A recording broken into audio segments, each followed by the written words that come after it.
Why does Earth have a past we can't trace? Somewhere beneath the weight of 4 billion years, the Earth holds a silence so complete it has become a kind of forgetting.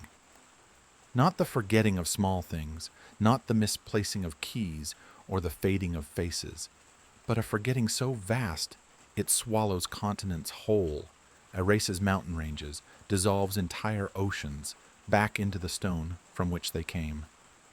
The oldest rocks we have ever touched speak of a world already ancient, already weary with change, and yet they remember almost nothing of what came before them.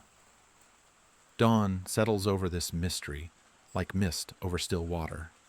The light is pale, the color of bone, and it moves slowly across landscapes that no longer exist, illuminating nothing but the memory of what might have been. There were mountains once, rising where oceans now breathe. There were shores where no creature had ever walked, and skies that held different stars in different arrangements, constellations we will never name because no one was there to see them. All of this happened. All of this has been erased, not through malice or intention, but through the simple persistence of a planet that never stops remaking itself. We call this lost era the Hadean, after the Greek word for the underworld, though no underworld could be as strange as what those early millennia must have held. A young planet, still cooling from its violent birth, its surface a churning sea of molten rock and vapor that glowed red against the darkness of space. Comets fell like slow rain through an atmosphere thick with gases we would not recognize. The moon hung impossibly close, a pale companion filling half the sky, raising tides in oceans of magma that had not yet learned to be water, that had not yet dreamed of becoming something as gentle as waves. And somewhere in that chaos, time began to write its first records, only to burn them moments later. Time exhales.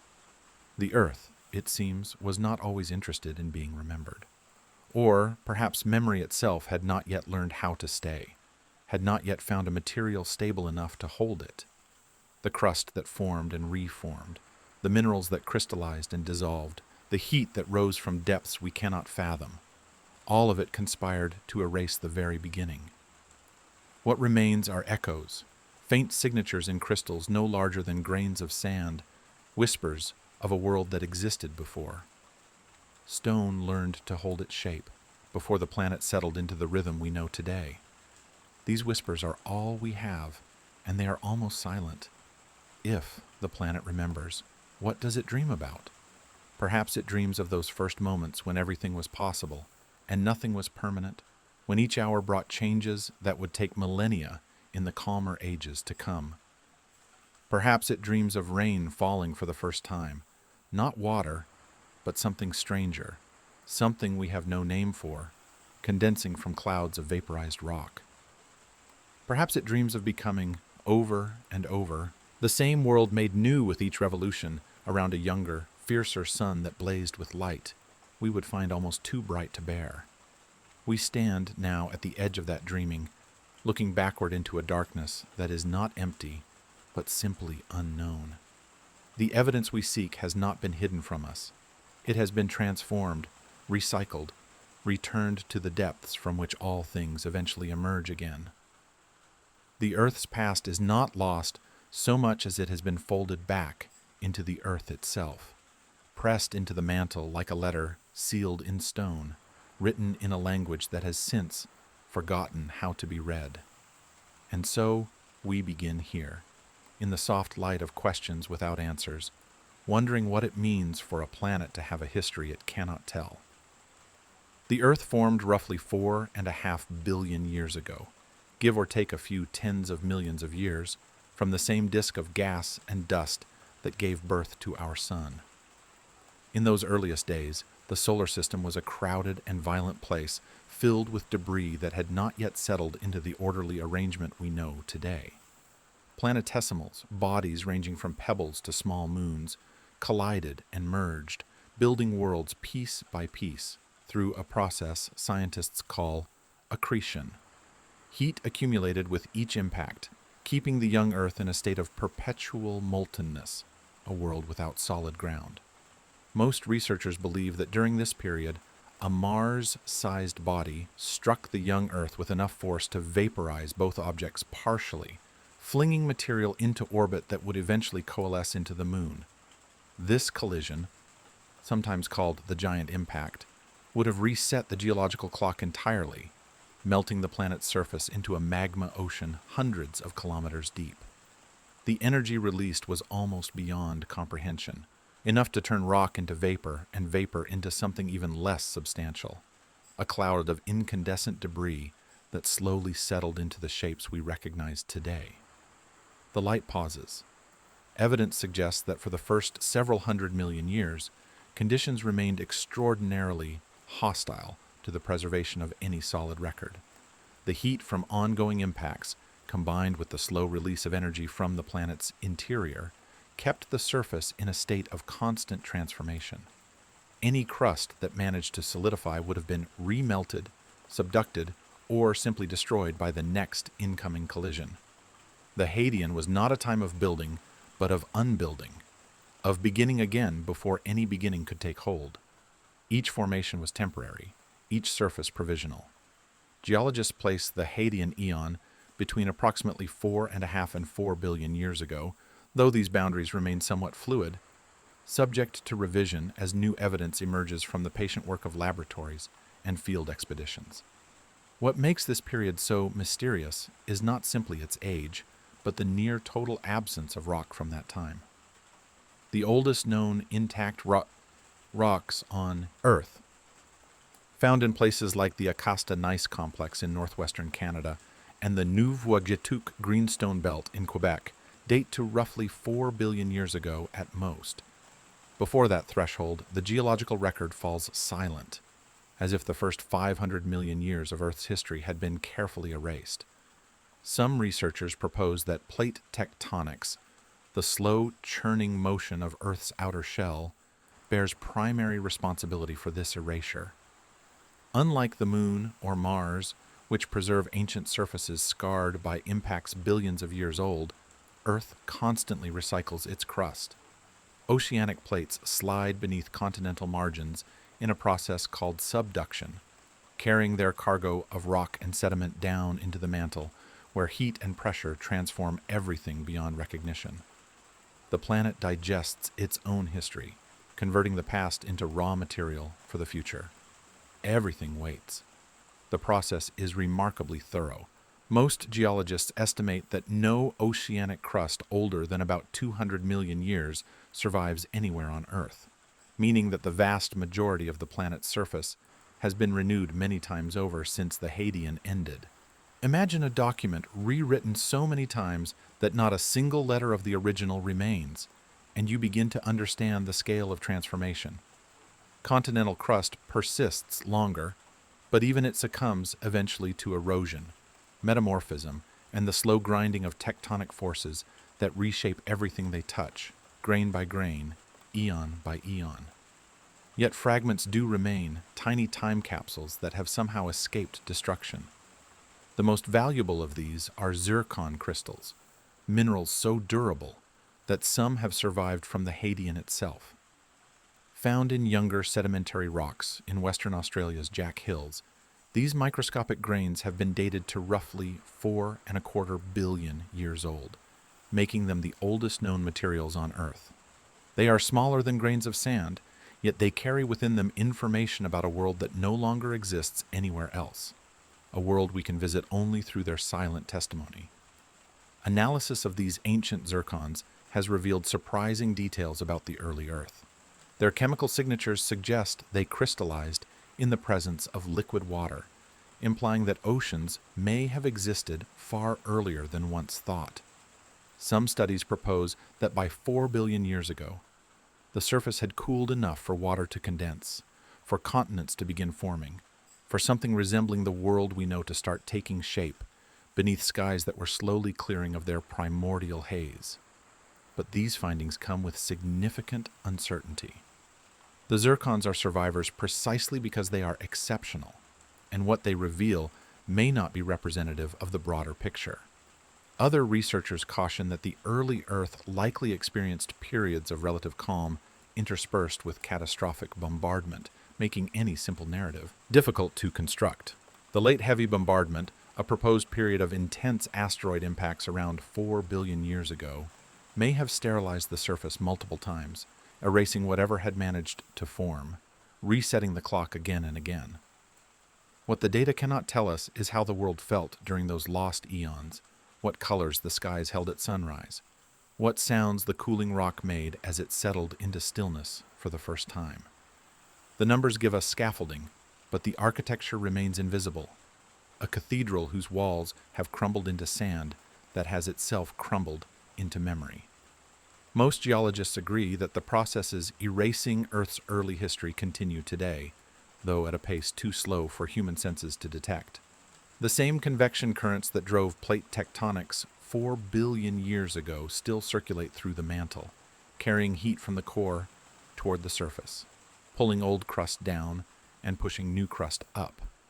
The planet breathes in geological time, each inhalation lasting millions of years, each exhalation building mountains that will themselves be worn away before the next breath concludes.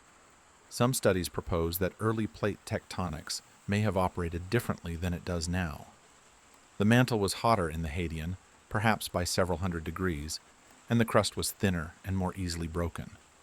Rather than the large, stable plates we see today, the early Earth may have been covered by smaller, more mobile fragments, constantly jostling and recycling at rates far faster than anything modern geology has witnessed.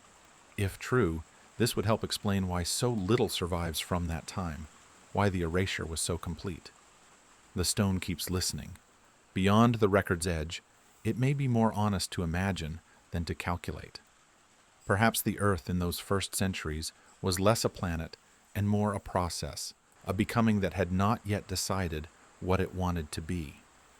The magma ocean that covered the surface was not simply molten rock, but a kind of memory in flux, holding within it all the possibilities the future would choose from. Every mountain that would ever rise was present in that molten sea as potential, as the ghost of something waiting to take form. The same wind that now carries ash instead of pollen once carried nothing at all, for there was no air as we know it, only thick atmospheres of carbon dioxide and nitrogen and water vapor, pressing down on a world still learning to be solid. Volcanoes erupted not in isolation, but in chorus, their voices rising from every corner of a planet too young to have corners, too restless to hold any shape for long. The sound, if we could have heard it, would have been beyond deafening. A roar that never ceased, punctuated only by the impacts of objects falling from the crowded sky. Some researchers believe that life itself may have emerged during this tumultuous period, arising in the brief calm between impacts, flourishing in hot springs or deep-sea vents where chemistry could become biology. The building blocks were present, amino acids raining down from comets, energy abundant in every volcanic vent and lightning strike. Others argue that any early life would have been sterilized by the bombardment, forced to begin again each time the surface was reset, like a story told and retold until only the telling itself remained. Noon holds steady over ancient water. The truth likely lies somewhere in the uncertainty between these positions.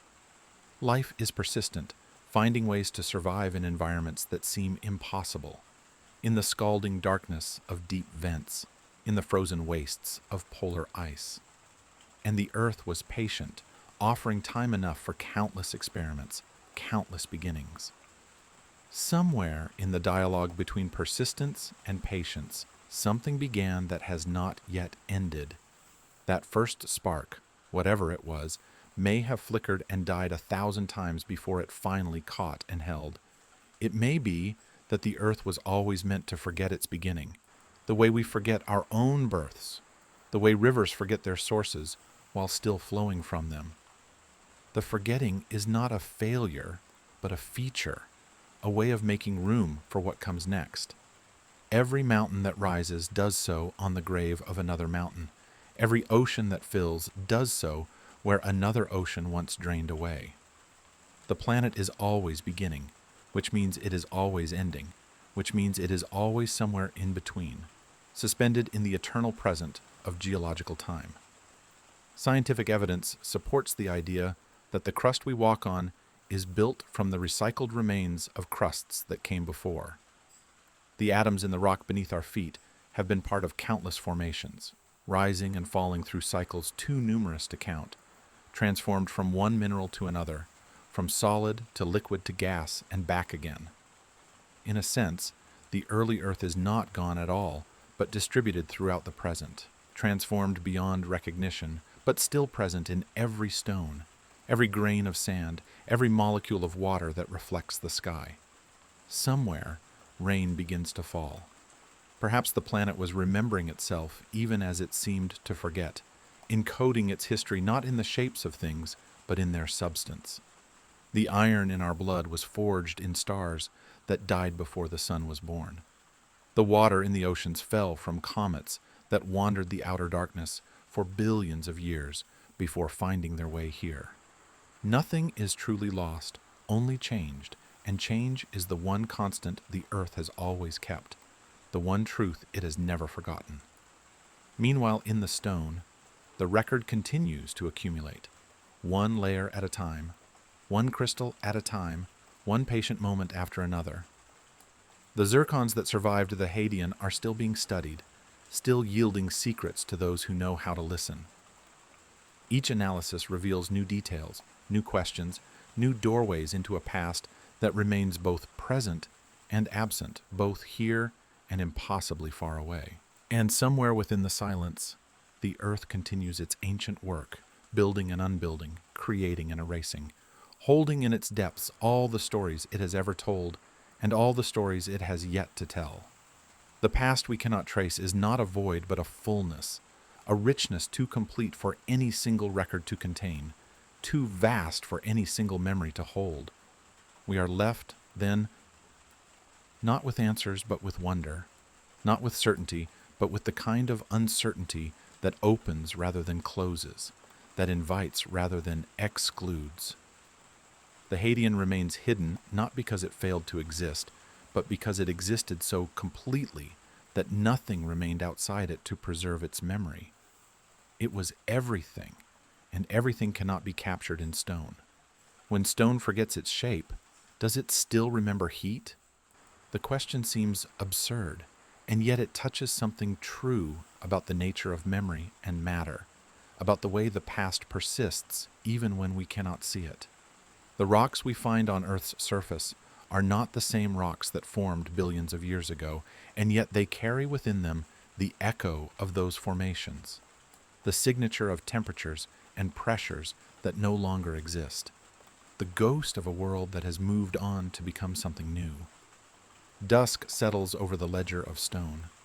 The light fades to amber, then to rose, then to the deep blue that comes before darkness. In this changing light, the landscape seems less solid than it did at noon, less certain of its boundaries. The mountains look like they might drift away. The oceans look like they might remember being sky. Everything softens at the edges, preparing for the gentleness of night, for the quiet that comes when the day's questions finally rest. The world grows quiet. There is something humbling about standing on a planet that has forgotten more than we will ever know. Our lives unfold across decades, our civilizations across millennia, but the Earth measures time in hundreds of millions of years, in billions of years, in spans so vast that our entire species appears and disappears in less than a single breath of its great, slow respiration. We are brief flickers in a story that began long before us and will continue long after we are gone, long after even the memory of our memory has faded. Oceans rose, continents wandered, time kept breathing. The phrase could describe any era in the planet's history, for the pattern repeats endlessly, variations on a theme too deep for any single lifetime to fully hear. We are latecomers to a symphony that began before there was anyone to listen, and we will be gone before the final movement concludes. This is not a sad truth, but simply a true one, and there is a kind of peace in accepting it, a kind of rest in letting go of the need to understand everything. And yet, here we are, asking questions, seeking traces, trying to read a book whose earliest pages have been torn away. There is something beautiful about the attempt, something that transcends its inevitable incompleteness. We do not need to know everything to know something. We do not need to see the beginning to understand that there was one, that something started this vast unfolding, that the universe had a moment before which there was no before. The stars begin to appear. Perhaps the most profound lesson the Hadean has to teach us is not about the past at all, but about the nature of impermanence. Everything we build, everything we create, everything we love and fear and hope for will eventually be transformed beyond recognition, folded back into the ongoing process of a planet that never stops remaking itself. This is not a tragedy, but a truth, and truths can be held gently, without grief, without resistance, with the same patience the earth itself has always shown. The same processes that erased the early earth are even now at work beneath our feet, carrying today toward tomorrow, carrying the present toward a future that will eventually forget us as completely as we have forgotten the Hadean. The forgetting is not personal. It is simply what time does, given enough of itself to work with. It smooths all edges, fills all gaps, returns all things to the undifferentiated wholeness from which they emerged. The silence before the first word was spoken. We belong to this process, not as observers, but as participants. The atoms that form our bodies will return to the earth, will be recycled through cycles of rock and water and air, will become part of landscapes that do not yet exist. In a way, we cannot feel but can perhaps imagine, we are already part of the unwritten future, already folded into the planet's endless becoming. We are not separate from the story. We are the story telling itself, the universe become briefly aware of its own vastness. Night falls gently. And so the question that began this journey finds its rest not in an answer, but in an acceptance. Why does Earth have a past we cannot trace? Because the Earth is not a museum, but a process, not a record, but a river, not a thing that was, but a thing that is still happening. The past flows into the present into the future, and all of it flows into the darkness where memory and matter become indistinguishable, where everything that was becomes everything that is. The night deepens. The questions that seemed so urgent in the daylight grow soft at the edges, losing their sharpness, settling into the kind of wondering that requires no resolution. The earth continues to turn, as it has for billions of years, carrying us through a darkness that is not empty, but simply quiet, simply resting, simply waiting for whatever comes next. Somewhere beneath the surface, the mantle still churns, still carries heat from depths we will never see, still moves in patterns too slow and too vast for any human instrument to fully capture. Somewhere above, the stars still burn, still fuse hydrogen into helium, into the heavier elements that will one day become part of worlds not yet imagined. The process continues, patient and unhurried, indifferent to our need to understand it, beautiful in its indifference. The silence holds. We do not need to trace the Earth's full past to feel connected to it.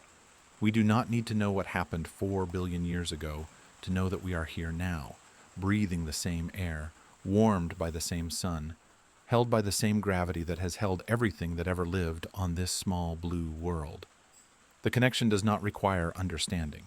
It only requires presence, the simple fact of being here, now, on a planet that has always been home. The pale light that began this journey has faded now. The landscapes of the Hadean, imagined but never seen, drift back into the darkness from which they were summoned. What remains is the feeling of having been somewhere old and strange, somewhere that existed before memory and will continue after it ends, somewhere that holds all of time within its ancient, patient depths. The earth keeps breathing. The crust keeps forming and reforming.